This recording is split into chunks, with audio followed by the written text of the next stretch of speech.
Greetings, everybody. This is First Amender, and I'm giving you this pre-recorded video so that way I can kind of put all of my ideas down pat, all in one shot. The debate prompt being, should we affirm trans identities? I believe that answer is an unequivocal yes, by these reasons. Number one, it improves mental health outcomes. Studies show that overall acceptance of trans youth and trans individuals have clinically shown lower suicide rates. One of the features of being accepted as a trans individual is providing acceptance of their trans identities. Considering that additional victimization and experiences from being outed by family and friends and not supported confirms higher suicide rates. There are many studies that show this information, but here's one of them. This is from the Journal of Adolescent Health of the Outness of Acceptance and Victimization, a longitudinal study of depressive symptoms and suicidality of lesbian, gay, and bisexual and transgender diverse youth. The results show that the study included a diverse sample of 543 LGBT and 118 transgender youth, although TGD transgender youth had overall higher levels of depression and suicidality. Both LGBT and TGT youth experienced improvement in mental health.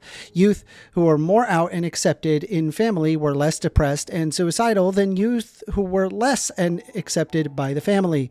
Within individuals, the youth become more out and accepted in the family, and they concurrently reported less depressive symptoms. The accumulation of victimization experiences was associated with higher levels of depression and suicidality. The current medical consensus from virtually every medical and psychological organization supports gender-affirming care as well as identity affirmation. This includes the American Psychological Association. This also includes the American Medical Association. This also includes the American Academy of Pediatrics. This also includes the WPATH Standards of Care in the latest version, version 8. These are not fringe. This is the scientific and medical mainstream. There are many other reasons, such as providing human dignity and autonomy, social integration and stability, and overall harm reduction, but I want to address what those that oppose my argument might say.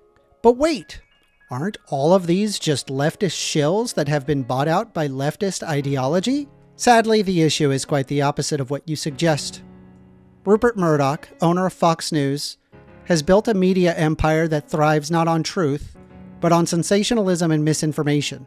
Internal Fox documents and court cases, such as the Dominion voting scandal settling over $700 million with Rupert Murdoch himself saying that he spread misinformation on the voting system for ratings, prove that Murdoch and his top hosts knowingly spread false narratives, not because they are true, but because the outrage drives ratings. And with higher ratings comes more ad revenue. It's a business model. Controversy equals profit. This dynamic doesn't just affect TV viewers. Fox News acts as a launching pad. Personalities like Tucker Carlson, Megyn Kelly, Glenn Beck, Tomi Lahren, Candace Owens gained national recognition through Fox and then parlayed that exposure into massive internet followings. Figures like Charlie Kirk, Ben Shapiro, Brandon Tatum, Dave Rubin, Matt Walsh, and the Libs of TikTok account have all benefited from Fox's amplification, becoming influencers in vast right-wing media ecosystems. What's dangerous is that this machine replaces verified science and empirical data with a culture war talking points. Instead of engaging with the overwhelming medical and psychological consensus on issues like a trans identity, the audience is fed narratives designed to provoke emotion, reactions, and loyalty to an ideology, regardless of truth. So no, it is not the mainstream that is misleading people. You are being sold a worldview engineered for clicks and political influence. I'm asking you to step back and consider the peer-reviewed research, the medical institutions, the lived experiences, not the nightly outrage cycle that keeps Murdoch's empire profitable. In conclusion, we ought, by mainstream medical science and not right-wing media punditry, be accepting of trans individuals, because that is what the evidence shows.